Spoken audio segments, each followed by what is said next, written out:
Hi guys! Bagong umaga, bagong pag-asa. By the way, it's 9 a.m. O by the way, namin karon diri sa Jubil Beach. Sayo kay diri 9 or 10. Hindi ko na sure. Pero while waiting, nandito na namin diri sa dulaanan karon. For now, naghulat, nagbantay kong bata. Naghulat kami kay nag-book sila og yes, nasakyan nila. Kasi sila plan nga magpadagat-dagat diri magpalutaw-lutaw. Pampawala sa stress nila.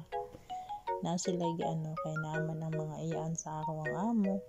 So ilahang giplan nga mag-yacht. So duha mi ka yachts. Ang isa dito ang inahan sa akong amo.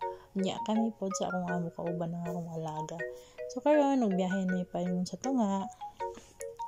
Kita mo daghang kay sila og mga Hinusar kayo karon ng mga nasakay. Gamay ra ang mga nagsakay karon nga panahon, di pa kay siya init mangud kaayo, buntag sayo pag ni para diri kay ang ilahang ko andre dapat hapon dapat, pero karon nagsayo kay mi init kay na, oy my god, grabe na kainit ana tunga sa inan kag 1 hour ang among biyahe ana.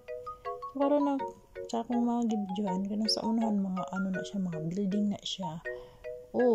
Beach po diha sa unahan, dahil mga nagligo-ligo, na po yung mga padulaanan.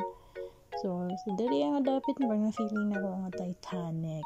Nakso ko Titanic. So, kulang lang gid ko Jack daring dapita ba. By the way, kanang area diha anin na siya sa unahan. Ay nakakuan da ba nga naka-stack ng barko. Pero wala na ako sa nabidyohan. Wag ka na nga partner siya sa Murat isla na siya diha, dry nga research siya na sa isla. Madawi ka niya time pauli na miani.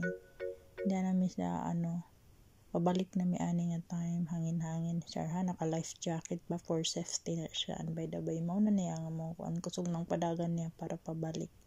So kayong tubig urin ka siya tan-awon. So maora to guys. See you next time. Bye.